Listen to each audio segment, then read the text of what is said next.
LPS Gamer Jay. I'm sorry I cannot show my face for this video because it's very, very agitating. We are reading The Dragon with the Chocolate Heart. This is part 2 to this one, so stay tuned and please continue watching this video. If you get bored, you can click off and you can watch another video of mine. Or I recommend watching LPS Emily or LPS Peas and Carrots. Okay. My mouth dropped open. I stared up at him in disbelief. "Hey!" I yelled. I reached down and grabbed a rock the size of my hand. "Come back here!" I threw the rock as hard as I could. It didn't hit him, of course. It fell far short, but it didn't catch his attention, just as I hoped it would. His neck snaked around in a whirl of color. His enormous mouth opened wide. I put both of my hands into my tiny human mouth. "Grandpa!" Flame billowed out of his mouth. A massive fireball aimed straight at me. My new body took over before my mind could catch up with it. I had fell to the ground and tumbled hard, tucking my head into my chest, wrapping myself into a ball. Heat scorched my back, then disappeared. I lie frozen, waiting for the next fireball to arrive.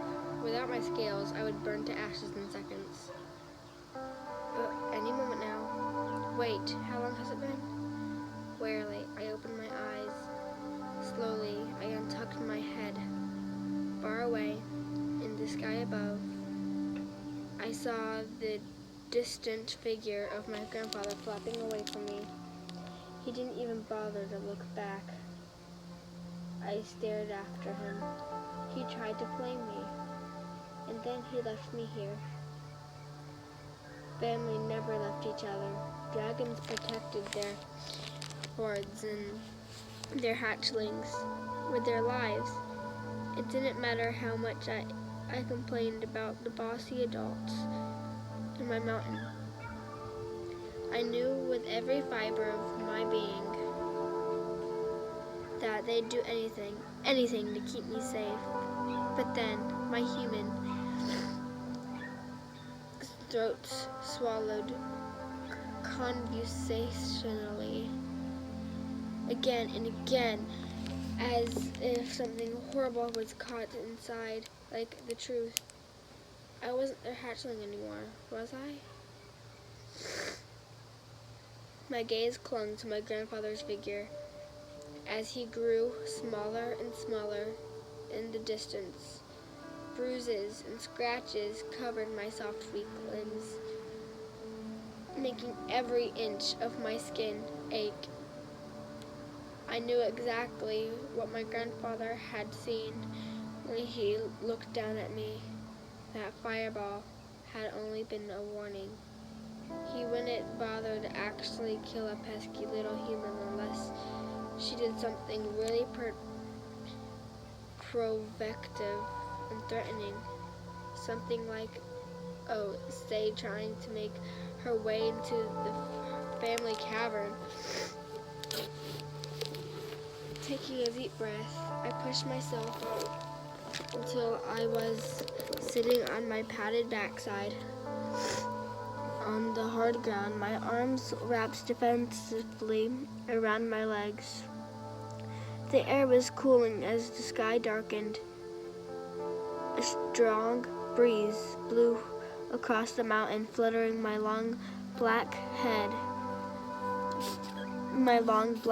fur around my face and sending chills rippling through my vulnerable, unscaled skin. The mountainside spread out below me just as it had 4 hours earlier when I first set foot on my grand adventure.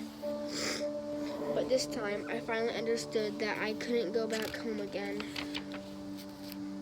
Chapter 4. Without my flame, I could even start a fire. without my flame, I couldn't even start a fire. All I had to keep me warm through the night was a shelter of rock and my own horrible thoughts. Oh, and my growling stomach too. Inside the mountain, Jasper and Mother, Grandfather, and my aunts were all sleeping cozy on mounds of gold and jewels with trails of warm smoke ruffling out of their noses. Every time I pictured their comfortable sleep, I snarled, but only because snarling was better than moaning. I had never felt so small or so pathetic in my life. But then, I never lost my family before. By the time the sun finally began to rise, though I was sick and tired of my misery, I had thrown dozens of rocks into the evening before smashing them into the mountainside, until my stringy human muscles had burned with effort.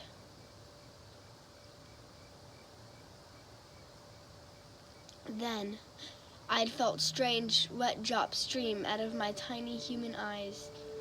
For hours I laid huddled on the cold ground, giving it into my weakness into the dark, where no one could witness my humiliation. Now I was finished. No more. I blinked out of the irritating wetness from my aching eyes, and pushing myself up from the ground with a growl of fury. What kind of dragon would curl up and surrender just because she had a bit of bad luck? My family might not think I could survive on my own, but I would show them.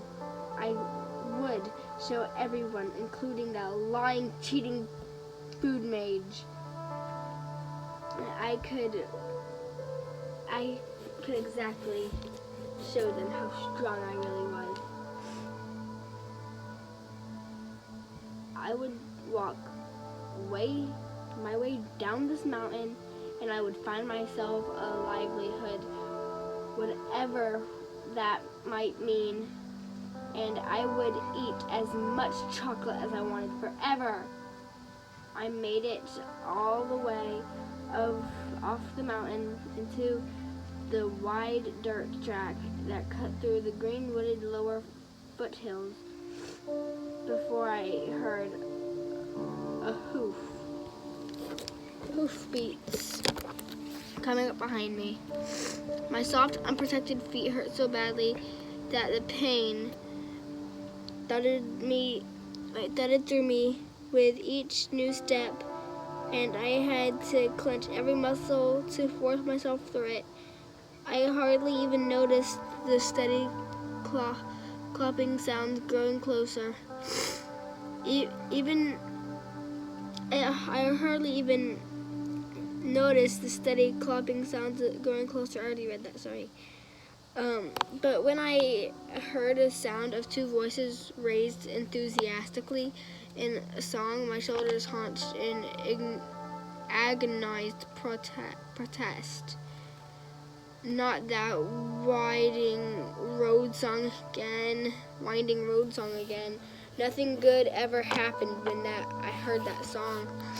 Worse yet, now that I could make out more of the words, they made even less sense than the verse the food mage had sung.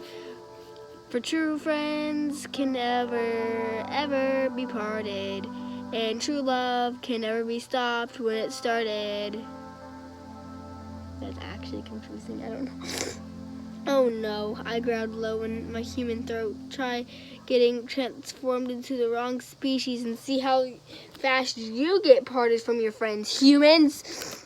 As the hoofbeats and the carter waddling drew closer, I braced myself and turned to see exactly what was coming toward me.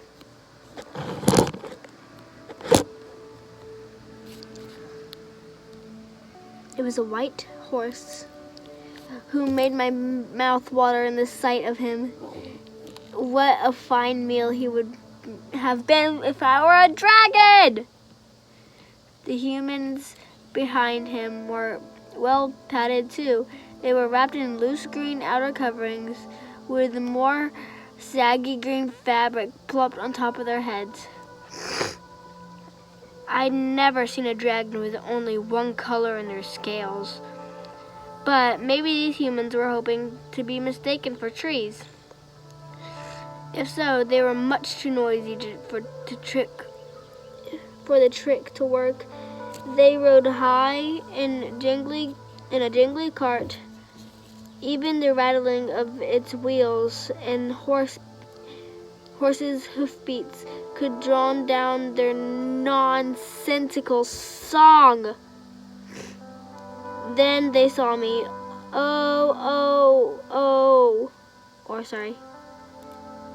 I messed up. Oh, the female grabbed the male's arm. Frederick, look, it's a girl. Oh, stop now. Oh, yes, I agreed silently. Please let the singing stop. But the humans did not just stop singing. The male tugged on the straps that he held in his hands, and the horse drew to a stop only 2 feet away from me, whistling suspiciously. And the frustration of having a tiny blunt human teeth.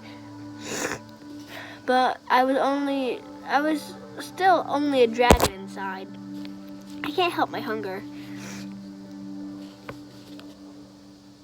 I tipped my head back to meet the horse's gaze and let him see it. Yes, there he was right to be suspicious. I was a predator. If I had my claws, I'd fire right now. He'd be the best breakfast I've ever had. Oh, you poor child. Eck! I should have paying more attention to the animals behind the horse. I staggered back in horror, but it was too late. The female human had already jumped up from the cart and thrown her arms around me. She pressed my face into her soft chest until I could barely breathe. Just look at you wandering in this terrible wilderness alone. I could scarcely believe it. Oh, Frederick, look! She doesn't even have any shoes. And she can't be more than 12, can she? Or does she... Or... Is she exactly what we've been looking for? Shoes? What are shoes? And how can they possibly have known to look for me? Even I hadn't known what I would be here. But I couldn't have asked for any more questions if I had wanted to. My mouth was smushed against her fuzzy green covering, and my arms were pinned to my sides. I managed to close lips.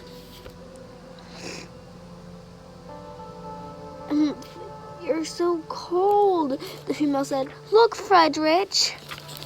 She's cold, and she doesn't have anyone to look after her. So, really, we'd be doing her a favor now, wouldn't we?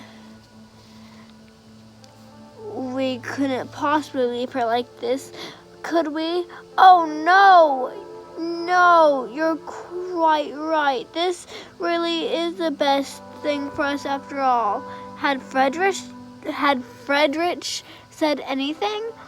All I could heard from him was the muffled sigh that he sat on his high seat of the cart, keeping his gaze steadily fixed away from us.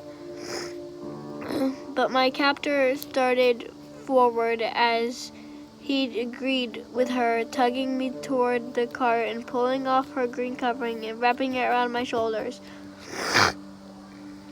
It trailed to the ground, wrapping it around my shoulders. I trailed to the ground and pulled around me, and so the warmth that I couldn't bring myself to push it off again.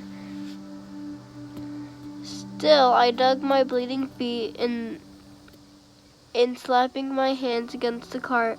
before she could actually pick me up into it. Wait! Wait! Wait! The female blinked rapid. Wait! Wait! Wait! Wait! The female blinked rapidly at me. Hurt. Why is she so upset? Oh, Frederick, she's upset. Why is she upset? Do you think she's frightened? Or Frederick still didn't look at us, but his face scrunched up underneath his bushy gray face fur, as if he was in pain. Now, Greta,